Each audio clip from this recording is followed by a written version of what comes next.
The Commonwealth has accused Karen Reed of striking her boyfriend, Boston police officer John O'Keefe, with her car after a night of drinking and leaving him in the snow to die. The defense is saying, as they said in their opening statement, that Karen Reed was framed and this is all a cover-up. The Commonwealth versus Karen Reed, day 17, had only one witness who is definitely not done yet. Brian Higgins, the ATF agent that was sending, he called them flirty, chat called them cringy. I'll let you decide for yourself.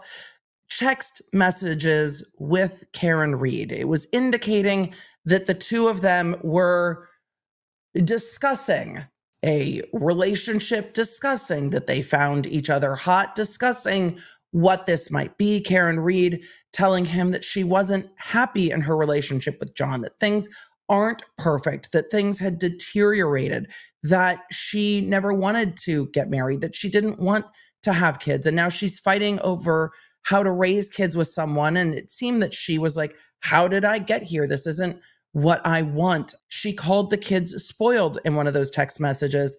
And it was clear that she had sought out Brian Higgins' phone number to engage in that text communication with him. And then after a night of watching football at John O'Keefe's house, walked him out and kissed him, which we had heard about in opening statements. And it seems that from the ring footage, John O'Keefe had confronted her about that because she texted Brian Higgins that John asked if they were hooking up. Brian Higgins was like, I don't want any drama. And then in cross-examination, we started hearing about whether or not by the time they got to the Waterfall bar, when Karen Reed came in with John O'Keefe, whether she ignored Mr. Higgins and didn't say hi to Mr. Higgins. And it was clear that she ignored him when she got to the bar and spent quite a lot of time with John O'Keefe, being very affectionate, engaging in lots of PDA, and that he wasn't bothered by that at all. But later that night, texted John O'Keefe to ask, are you coming to 34 Fairview? That was after midnight.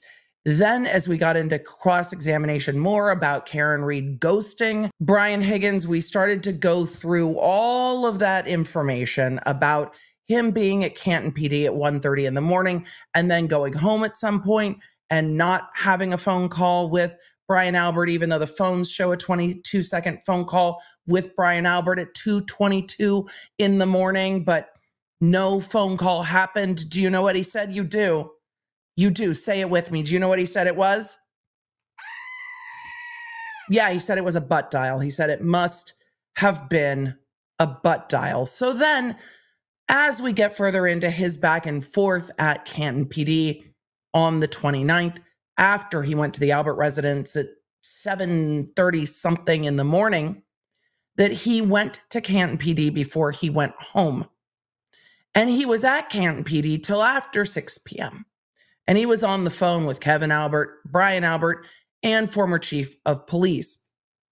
At some point, the former chief of police called him to say that he saw broken pieces of taillight at 34 Fairview. He was also talking about being back and forth in the Sallyport, the garage at the police department where Karen Reed's car was eventually brought in. But Alan Jackson asked the question. The objection was sustained, so we don't have an answer yet, but I imagine it's going to come up again, and asked Higgins if he was aware that the video from the Sallyport, from when Karen Reed's car was brought in, is missing. Do you know what else is missing? His cell phone.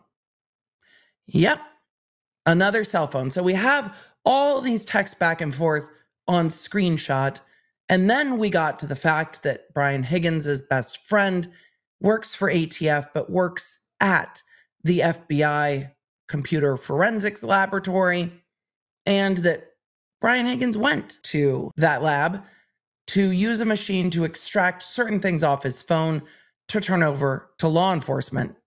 If it was just screenshots, why do you need to go have anything extracted from your phone? And what was extracted? Because he was going to extract it and then what? Turn it over to law enforcement? But he turned over screenshots. Then they asked him questions if he knew that using that machine for his own personal benefit was a federal crime and a felony. All of those objections were sustained. Then Alan Jackson starts asking him if he had taken out his SIM card, cut and broken it, if he had changed phone carriers and phone numbers. Guess which day he changed phone carriers and phone numbers and got a new phone? September 29th. But he got served with a preservation order for his phone on September 30th. He said he still had the phone. And then, well, Alan Jackson said, until you didn't. And then as the clock was buzzing and the court was like, we're done for the day here, we got into a very rapid fire line of questioning about what this witness did with his phone. And the last question that we didn't really get an answer to was, did you take it to a military base, take the SIM card out, cut the SIM card, throw the SIM card in one trash can and throw the phone in another trash can? And he started to say, yes, but that was after the order was denied. And the court said, that's it, Mr. Jackson, who was starting to ask about previous testimony. And that's where we ended day 17, and we're going to resume on Tuesday. For deep dives into the stories that I covered here, you can find them on my YouTube channel at The Emily D. Baker and The Emily Show podcast. I stream every Tuesday and Thursday. The podcast goes live on Wednesdays. And if you want to stay in the loop with everything I'm doing, receive the fastest notifications out there, and get more Law Nerd community, join me at lawnerdapp.com, our free app for iOS and Android.